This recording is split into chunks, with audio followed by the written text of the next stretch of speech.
In a previous video, we looked at how self-employed people who work at home can take a deduction for business use of the home using the simplified method. But as straightforward as the simplified method is, it can shortchange certain business owners who use large portions of their homes for business or live in high cost of living areas. Those taxpayers would often be better off calculating their deduction for business use of the home using the actual expense method. I'm the Tax Geek, and here is claiming business use of the home using the actual expense method, oversimplified.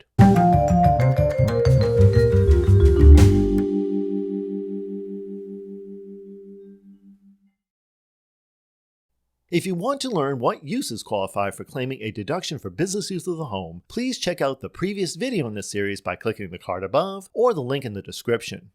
Instead of entering your expenses for business use of the home directly on Schedule C, as you would with the simplified method, actual expenses for business use of the home are computed and claimed using Form 8829, the result of which is entered on line 30 of your Schedule C.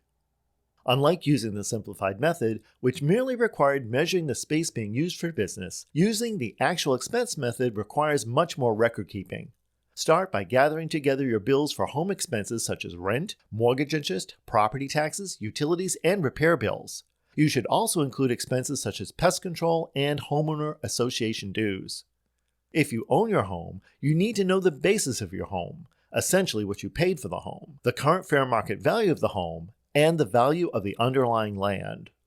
In Part 1 of Form 8829, you calculate the percentage of the home that is used for business by dividing the square footage used for business by the total square footage of the home.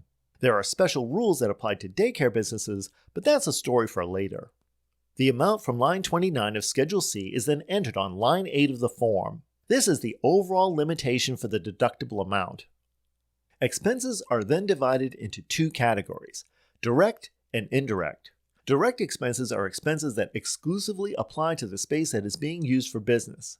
Indirect expenses are expenses that apply to the whole home and must be apportioned between business and personal use.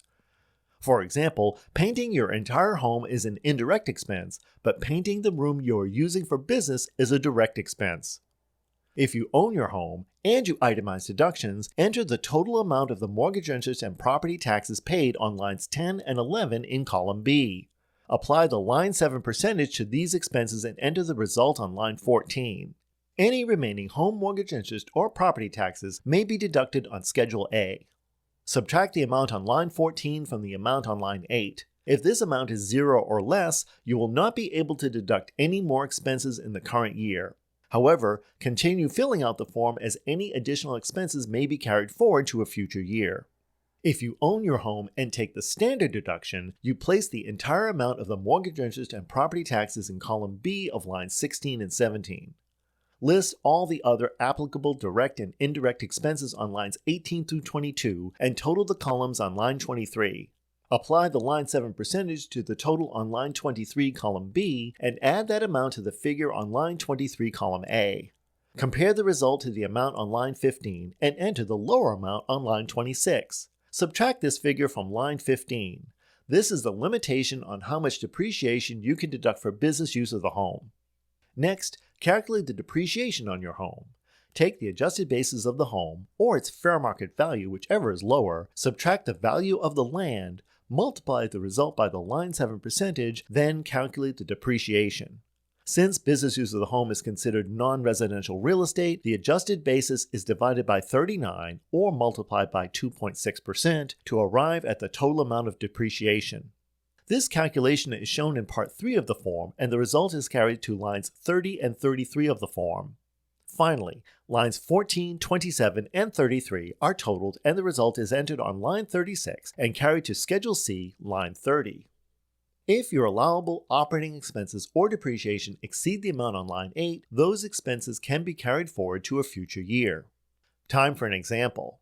Harry is a self-employed private investigator who operates out of a 144 square foot bedroom in his 2,555 square foot home. Before any home office deduction, his operating income was $52,375.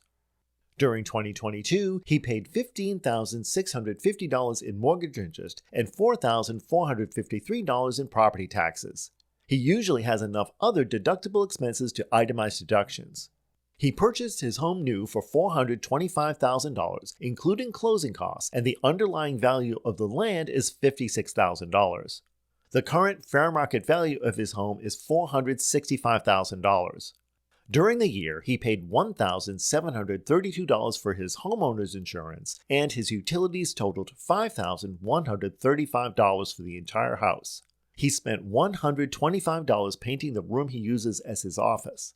Pest control and homeowners association dues totaled $1,556.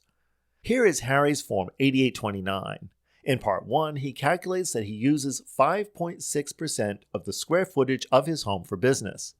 He applies this percentage to his total mortgage interest and property taxes, resulting in $1,126. Harry deducts the remainder of the mortgage interest and property taxes on his Schedule A. All his other indirect expenses come to $8,423. 5.6% of that amount comes to $472, which he adds to the $125 expense for painting his office. All these direct and indirect expenses come to $597. Finally, he figures the depreciation on his home. He subtracts the $56,000 land value from the original cost of his home and multiplies the result by the line 7 percentage. The result is then multiplied by the depreciation percentage of 2.6% to arrive at the indirect depreciation expense of $537.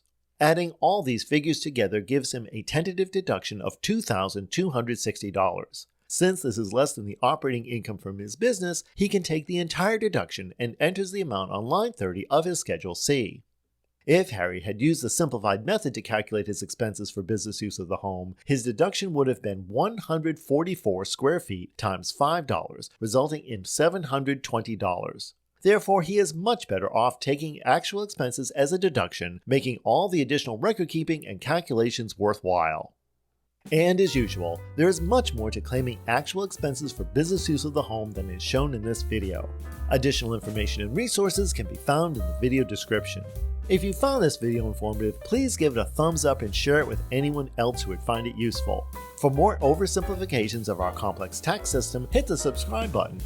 And of course, your questions, comments, and suggestions are always welcome in the comment space below. Thanks for watching, and I'll be back soon with more of Your Taxes Oversimplified.